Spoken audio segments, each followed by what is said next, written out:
With obviously the great news coming out of the United States that the Bitcoin Spot ETFs have now been approved by the SEC, with more institutional investment coming into Bitcoin and the crypto market, unfortunately, the plans to regulate and control the cryptocurrency industry haven't stopped in the US. And I covered probably the most worrying proposed crypto legislation in existence in a previous video that you can find a link to here and in the description, which is called the Digital Asset Anti-Money Laundering Act of 2023 that was proposed by Senators Elizabeth Warren and Roger Marshall. And as I'm mentioning Elizabeth Warren, to back this up really, we can see the post she put on X on the 11th of January 2024, the day after the SEC approved the Bitcoin Spot ETF, even criticizing the SEC for approving them. And in this video, I'd like to just keep everyone as informed as possible by sharing the worrying plans by the CFTC in the US that were released in January 2024 to track and identify DeFi,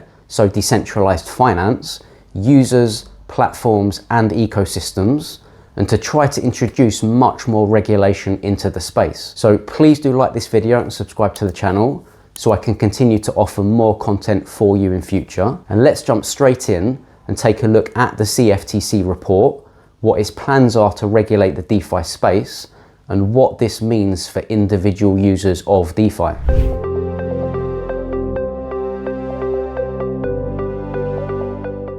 Following the US Department of Treasury's report on the risks of DeFi in April 2023, and them saying there's a need for more regulation in decentralized finance, that you can see the title of here, the CFTC in the US, which is the Commodity Futures Trading Commission, and which basically regulates futures, options, and swaps, has released a 79-page report on the 8th of January 2024 on decentralized finance, or DeFi, that I'll include a link to the description of below. And before we get into the report, when we're talking about DeFi, in my opinion, it's always been the case that we as individual users and investors must do our own research, due diligence, and educate ourselves as much as possible before using DeFi. For example, when using a decentralized platform based on this video, perhaps you could ask yourself how decentralized the platform really is, where's it based, if you can tell at all, and how accessible are the founders or the owners of the platform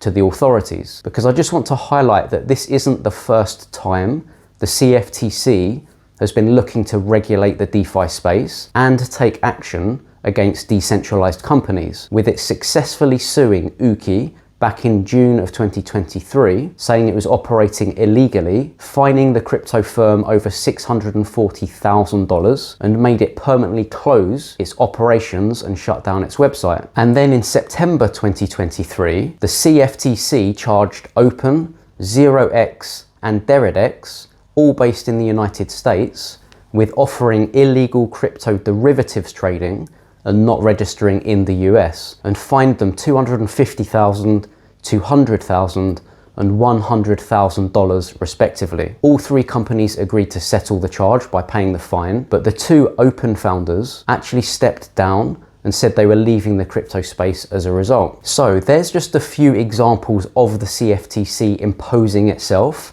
on decentralized platforms. And with that in mind, let's take a look at the CFTC's latest report into DeFi to see that it's certainly not looking to ease up or take a step back from the control and regulation that we've seen. So to begin with, as you can see here, the CFTC is recommending 5 actions in the report: resource assessment, data gathering and mapping, survey the existing regulatory perimeter, risk identification, assessment and prioritization, identify and evaluate the range of potential policy responses, and foster greater engagement and collaboration with domestic and international standard setters, regulatory efforts, and DeFi builders. And while it does mention some benefits of decentralization, essentially the CFTC is looking to track DeFi much more by analysing more data, identifying the projects which are a concern to them, and looking for ways of identifying the individuals involved in DeFi, whether that be owners of DeFi crypto companies,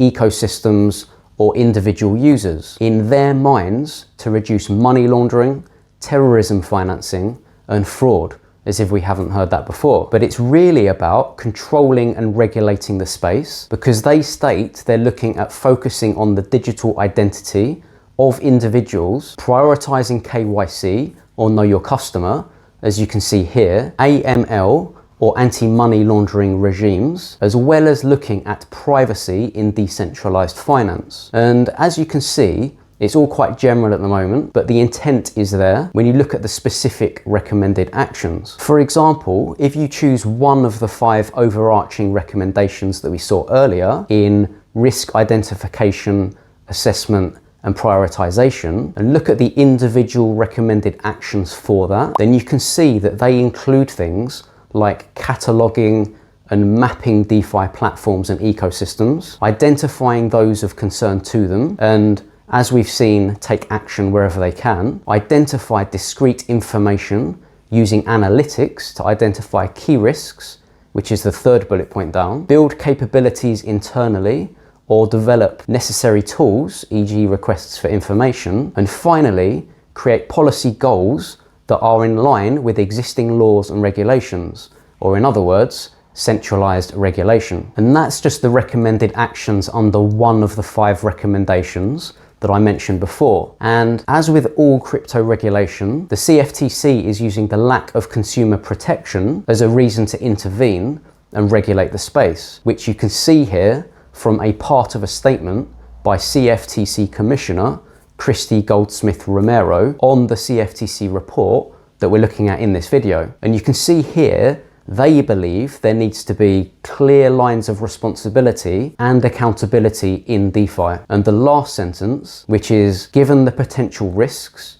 the report finds the government and industry should take timely action to work together across regulatory and other strategic initiatives to better understand DeFi. And finally, it's not just the CFTC that's looking into DeFi. FinCen, the Financial Crimes Enforcement Network, is also looking at ways to identify individuals who use DeFi, to control it and to regulate the DeFi space as much as it can, with them particularly looking at the use of mixers in crypto. So that ends this video looking at these worrying plans on the part of US authorities to plow resources into looking at regulating DeFi, which obviously wouldn't be easy and would probably lead to people leaving decentralized platforms that operate in jurisdictions where the US and probably other countries could get to. But this, in my opinion, means the research and due diligence needed in the DeFi space will continue to increase if you're looking to maintain your privacy and freedom, which a lot of people are. But as always, I'd love to know what you think in the comments below. Do you see the US government being able to regulate some platforms, ecosystems,